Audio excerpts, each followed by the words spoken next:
I welcome you to the Top 10 channel. Subscribe to the channel, put a like, and we start the next top.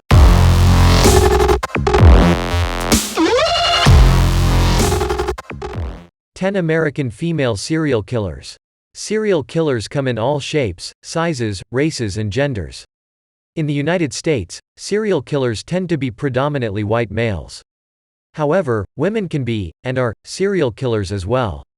Although the methods and motives of female serial killers may sometimes differ from those of their male counterparts, they are often just as bloodthirsty. Here are 10 of the most awful.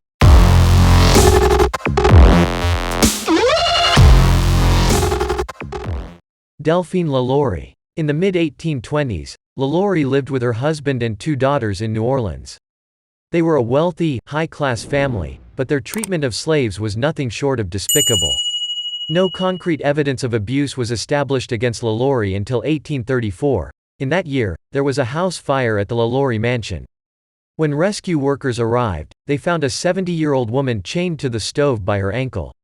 She later admitted that she started the fire as a suicide attempt, in order to avoid Madame LaLaurie's punishments.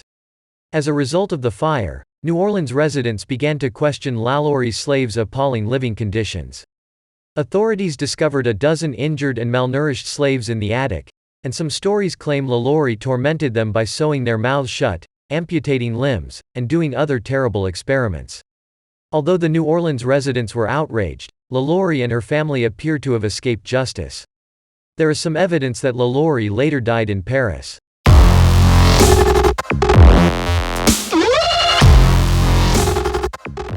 Lavinia Fisher. Although Fisher is widely regarded as the first American serial killer, there were undoubtedly others before her. She and her husband, John, owned and operated a hotel in the Charleston area of South Carolina. The local sheriff's department received reports of missing visitors quickly, but because to a lack of evidence, Fisher was left to carry on with her murders. It was then discovered that she had poisoned her victims for financial gain. Once her husband made sure the guests were dead, they robbed them. In 1820, Fisher and her husband were both hung for their crimes.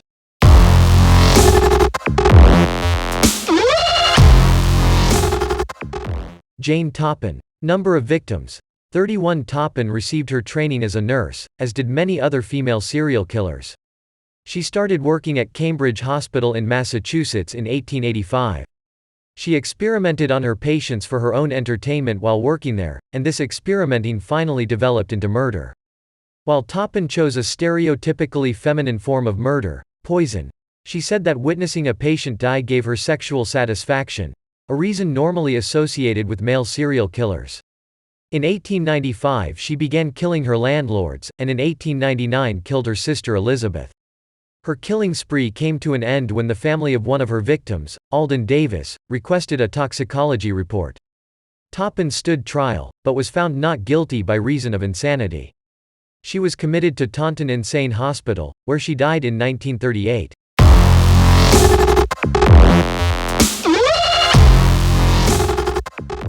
Belle Sorensen Gunnes. Gunnes spent the majority of her adult life in the United States, despite being born in Norway.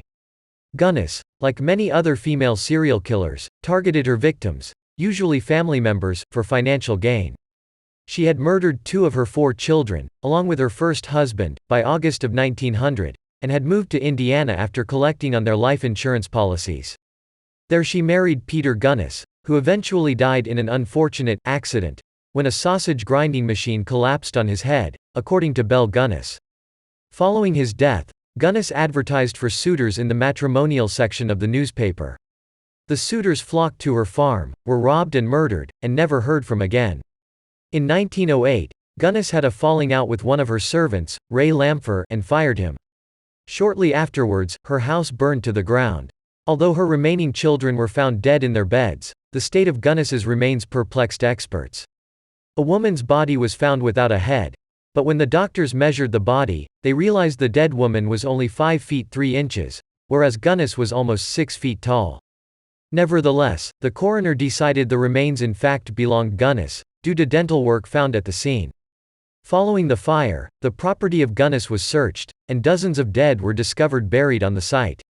Lampher was eventually found guilty of arson but not of the murder of Gunnes. Despite breakthroughs in DNA research, the headless body from the Gunnis farm has never been positively identified as Belle Gunnis, therefore her final location and date of death are unknown.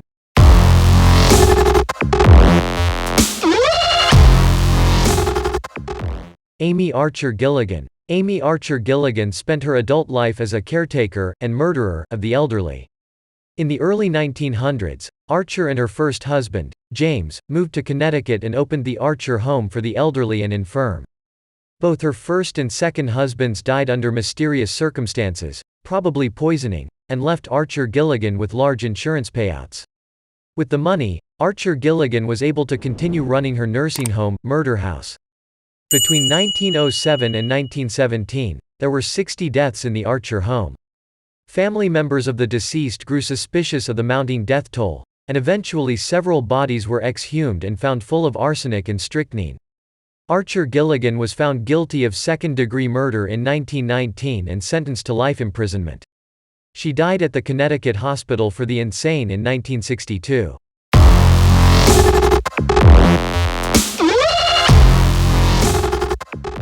Bertha Gifford. Gifford, like many female serial killers, looked to be a sweet woman who took care of her sick relatives and neighbors.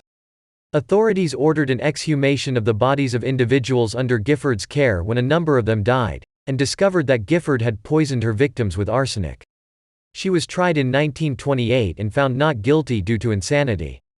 She was ordered to spend the rest of her life in Missouri State Hospital, where she died in 1951.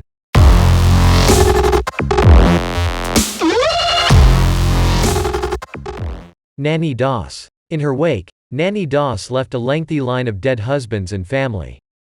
Doss married her first husband when she was 16 years old. Their 4 children were born inside an unpleasant marriage, and her husband left her after suspecting, probably accurately, Doss of murdering their 2 middle daughters. Doss married again in 1929, this time to Robert Harrelson. Doss murdered her 2 young grandkids for insurance money during their 16-year marriage. In 1945, she poisoned her husband after he raped her.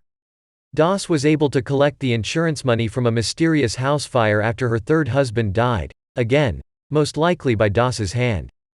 Doss married Richard Morton, her 4th spouse, in the early 1950s. She killed her elderly mother and, unsurprisingly, her husband within a few months. After the death of her 5th and final spouse, Doss was detained while attempting to collect 2 life insurance policies on him. Doss pled guilty to murder in 1955 and was sentenced to life in prison. In 1965, she died in the Oklahoma State Penitentiary.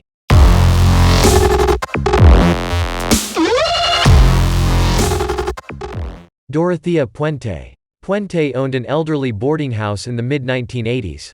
Puente began stealing from her boarders and then murdered them, usually by poisoning.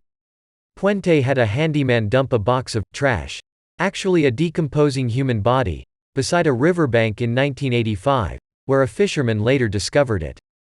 Puente and her lost renters were investigated by police, who discovered 7 remains buried on her property, despite Puente's claims that her boarders died of natural causes.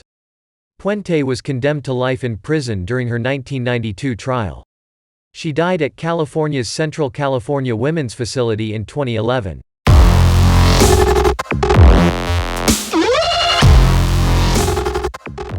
Aileen Wuornos. Wuornos' turbulent background has been chronicled in a number of different lists on this site, but the most intriguing aspects of her crimes are her method and motivation. Wuornos, unlike the majority of female serial killers, did not poison her victims, instead, she shot them. Her motivations did not appear to be purely financial. Despite the fact that she stole some money from her victims, she claimed that the men she killed were attempting to rape her and that she was acting in self-defense. Wuornos maintained this dubious argument throughout her 1992 and 1993 trials. However, she pled guilty and was condemned to death. In 2002, she died of a fatal injection.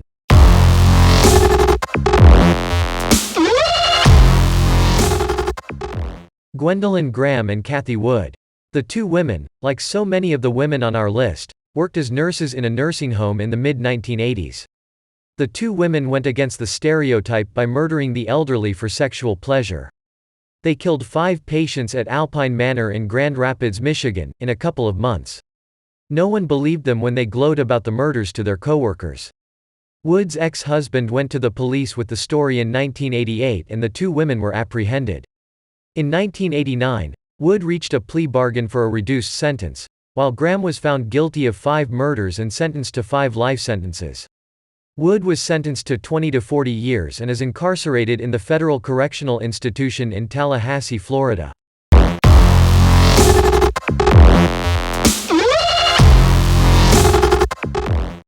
Subscribe to the channel and like it. There are still many interesting stories ahead.